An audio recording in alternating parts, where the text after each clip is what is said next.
Hello everyone, today I bring you an interesting client session. Now this is somebody, she was a giver, let's put it that way. She was the sort of person who liked to share all she had. She used to just literally pour all of her thoughts, her love, her care, her communication. She'd literally just pour it all out of her.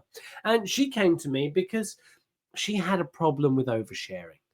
Have you ever met that person? That person who can't help but give you advice, can't help but tell you, "Oh, you could do this or you could do that."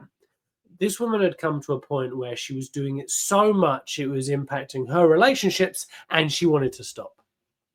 So this is what it was like for her. So let me just talk through it. So she was sitting down on a chair. To the left was a grey park, or a park that was like greyed.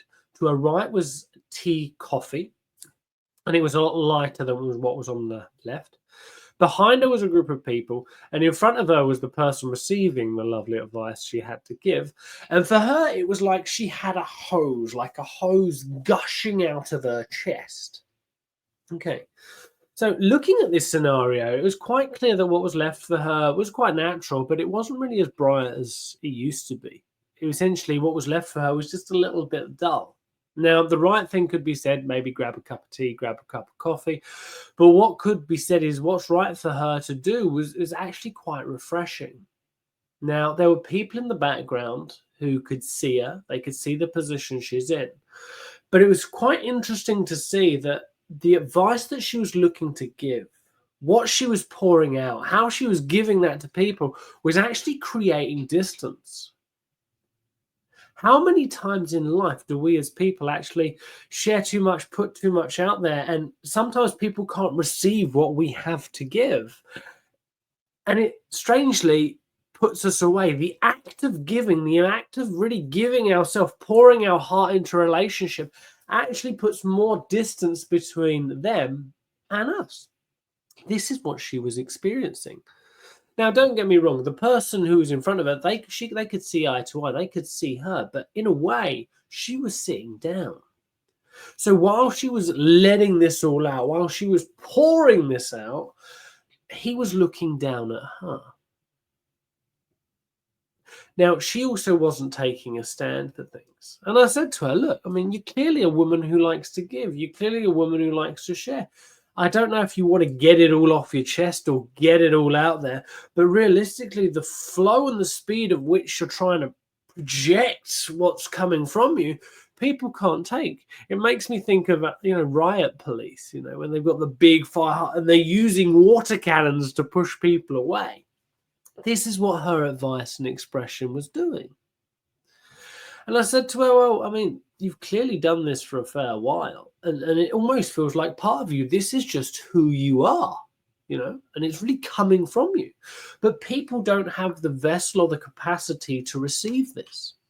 I worked with a woman not so long ago, and she was very excitable, very passionate person.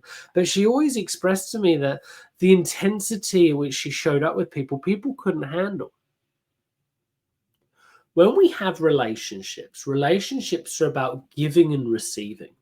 And sometimes we give things that people want. Sometimes we receive things that we want. But on the flip side, sometimes we give a lot, or we give something like this woman. She's giving so much, like this massive flow to the person in front of her.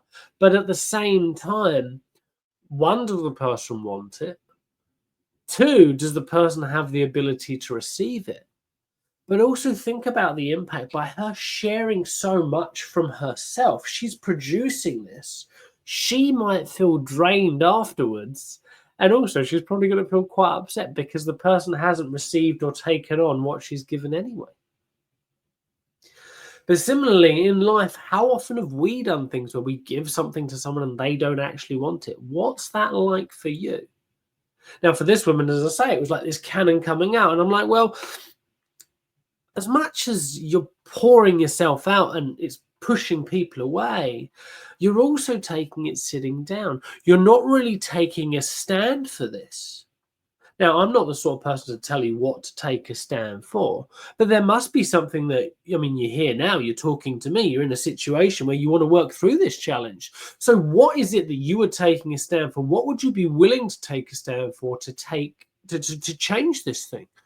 So I said, close your eyes and now just take a stand and tell me what you notice and what happens and how does that change things.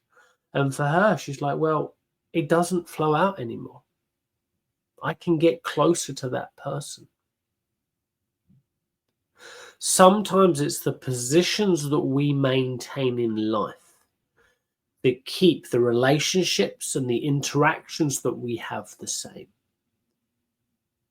By changing our position, it can influence not only us, but those around us and how we relate to them.